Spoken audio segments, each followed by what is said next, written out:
네, 이번 5월 24일 엔비디아 실적 발표가 있어요. 그런데 저는 이거 안 봐도 알 것 같아요. 최근 한 번 2022년 11월 16일 날 주당 순이익이 예상치보다 하회하는 경우가 딱 한 번 있었어요. 이거 어닝 쇼크라고 하죠. 그 이후로는 무려 8년 전인 2013년까지 어닝 쇼크가 없었어요. 그러니까 무조건 실적이 잘 나왔다는 소리예요. 아니 거의 30번의 실적 발표에서 시장의 기대를 항상 충족시켰던 엔비디아, 이렇게 분기별로 봤을 때 한 7년 정도인데 연간으로 봤을 땐 14년째 어닝 서프라이즈를 기록했습니다. 이 정도면 성장주에선 진짜 최고의 수준이라고 볼 수가 있는데, 이쯤 되면 다들 엔비디아 실적에 대해선 걱정하시는 분이 크게 없을 거라고 생각합니다. 하지만 또 주가는 다른 문제죠. 실적이 좋다고 주가가 반드시 오르는 건 아니니까요.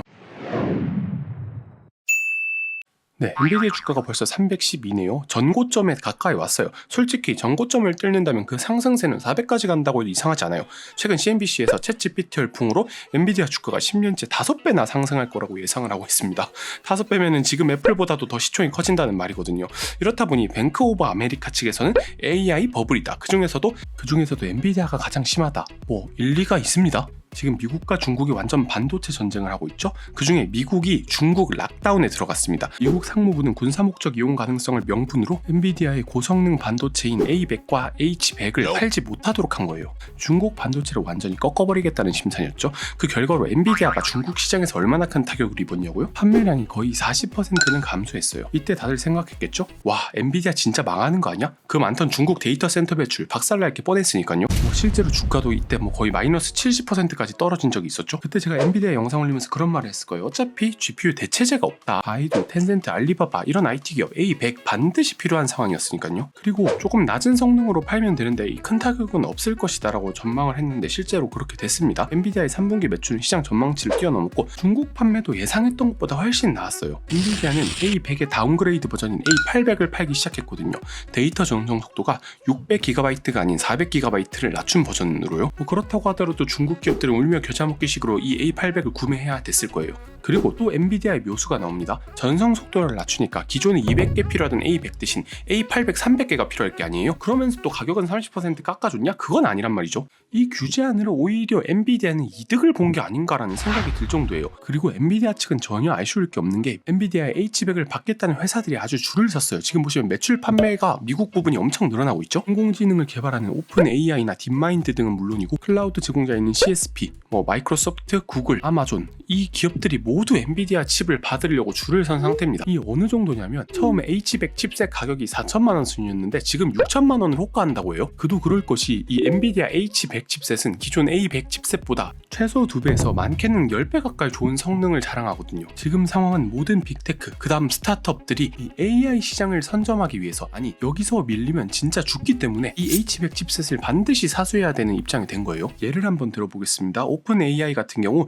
8분의 평균 방문 시간 동안 하루에 5,500만 명의 고유 방문자를 받는 것으로 알려져 있어요. 각 방문자가 그 기간 동안 H100을 독점적으로 사용한다고 가정하면 이 애저 클라우드 서비스에 로드를 처리하기 위해 약 30만 개의 H100이 있어야 됨을 의미하는 거예요. 이 H100 칩셋을 8개 묶고 안에 서버 형태로 만든 게 H100 DGX 시스템이라는 건데, 그럼 이게 37,500개 필요하다는 거거든요. 그런데 제가 알아본 바로는 이 H100 DGX 시스템이 대략 하나로 10억이 넘어갑니다. 지금 계산을 해보자면 오픈 AI의 챗 GPT를 사용하기 위한 마이크로소프트의 애저 클라우드 컴퓨팅 자원, 이것만 계산해도 대략 37억 5천만 달러의 수익이 발생한다는 말입니다. 대략 하나로 40조가 넘어가는 수준이에요. 그걸 엔비디아의 그로스 마진, 그러니까 하나를 팔았을 때 얼마나 남았느냐를 보면 아마 70% 정도 남을 거라고 계산이 되고 있어요. 그러면 하나 30조에 해당하는 수익이 몇 분기에 걸쳐서 들어온다는 말이겠죠. 참고로 이 예상이익은 챗 GPT와 마이크로소프트 애저만 갖고 본 겁니다. 얼마나 많은 기업들이 이걸 원할지는 이제 다 알 거라 생각해요. 챗 GPT와 생성 AI가 빵 뜬 이후로는 진짜 모든 기업에서 사활을 걸고 준비하는 게 AI거든요. 2017년부터 I am AI라는 슬로건을 주구장창 외쳐온 엔비디아로서는 드디어 이게 빛을 보는 거죠. 네, 현재 시점 기준으로 AI에 있어 가장 수혜를 입을 기업은 엔비디아가 맞아요. 확실합니다. 독점에 가까운 점유율과 압도적인 기술력을 가진 건 역시 사실입니다. 하지만 주의해야 될 점이 있어요.